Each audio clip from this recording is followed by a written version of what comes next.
महात्मा गांधी के पौत्र तुषार गांधी ने SIR2 के मुद्दे पर केंद्र सरकार को घेरा और कहा कि हरियाणा, उत्तर प्रदेश, दिल्ली और महाराष्ट्र में जिस प्रकार से सरकार बनाने का सिलसिला देखा है, वही सिलसिला बिहार में भी सफल न हो जाए, इसलिए बिहार के बुद्धिजीवियों और मीडिया को चौकन्ना रहने की जरूरत है। उन्होंने कहा कि बिहार में परिवर्तन होता है तो देश में भी लोकशाही की स्थापना में कामयाबी मिलेगी, क्योंकि जो भी क्रांति बिहार में शुरू होती है वो पूरे देश में सफल होती है, जिसका इतिहास गवाह है। वहीं पश्चिम बंगाल की मुख्यमंत्री ममता बनर्जी के एक्स पोस्ट, जिसमें CAA NRC से परेशान 56 वर्षीय बुजुर्ग की आत्महत्या का दावा किया गया है, पर तुषार गांधी ने केंद्र सरकार पर हमला बोला। उन्होंने कहा कि देश तानाशाही और अराजकता की तरफ बढ़ रहा है। जिस तरह से के लिए उकसाने पर कार्रवाई होती है, उसी तरह CAA NRC लादने वाली सरकार के ऊपर भी कार्रवाई होनी चाहिए। क्योंकि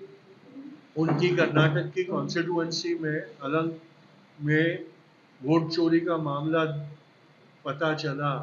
और उसके ऊपर कार्रवाई की गई और उसका पर्दाफाश राहुल गांधी ने पिछले दिनों दिल्ली में बड़ी प्रेस कॉन्फ्रेंस करके वो पूरा मामला देश के सामने रखा। वो जो वोट चोरी हुई जिसमें ईमेल द्वारा 12,000 वोटरों को के नाम वोटर लिस्ट में से निकालने की अब एप्लीकेशंस चुनाव आयोग के पास आई, ऐसा बताया गया और 12,000 वोटरों को निकाल दिया गया। तब पता चला कि कॉल सेंटरों के को हायर करके 8 रुपया प्रति 80 रुपया प्रति वोटर प्रति ईमेल फीस देकर हैकर्स के ग्रुप को अपॉइंट किया गया जो लोग ये काम कर रहे थे और वो सारे के सारे फर्जी डिलीशंस थे। इसके बारे में जब मुख्य चुनाव आयुक्त को पूछा गया तो उन्होंने कोई भी जानकारी देने से इनकार किया और कर्नाटक CID की 18 नोटिसेस उनको जाने के बावजूद उन्होंने वो जो मांग की है वो इंफॉर्मेशन देने से इनकार किया है। आज बम्बई में वर्ली विधानसभा कॉन्स्टिट्यूएंसी में वोट चोरी का मामला उजागर हुआ है और आदित्य ठाकरे ने जो वहाँ के MLA है उन्होंने उसका पर्दाफाश किया। तो ये सिलसिला जिस तरह से चल रहा है उसमें मैं बिहार के मीडिया से और जो बिहार के बुद्धिजीवी वर्ग है उनसे अपील कर रहा हूँ कि उनको इस इलेक्शन में चौकन्ना रहने की ज़रूरत है। हरियाणा, उत्तर प्रदेश, दिल्ली और महाराष्ट्र में जिस प्रकार से वोट चोरी करके सरकार बनाने का सिलसिला हमने देखा है, वही सिलसिला बिहार में फिर से एक बार सफल न हो जाए, इसके बारे में हमने सबने चौकन्ना रहना पड़ेगा, मतदाताओं ने देना पड़ेगा और मतदाताओं के में इसके बारे में जागरूकता लाने की जिम्मेदारी मीडिया की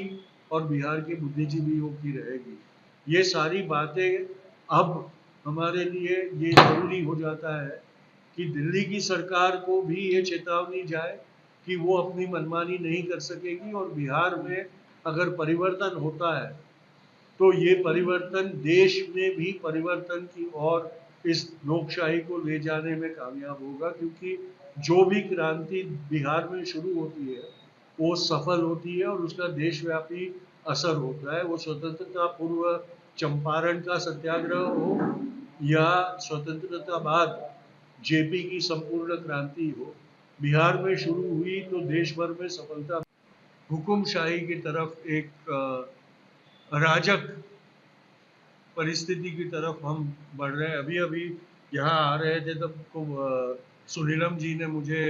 एक ममता दीदी का ट्वीट दिखाया जिसमें उन्होंने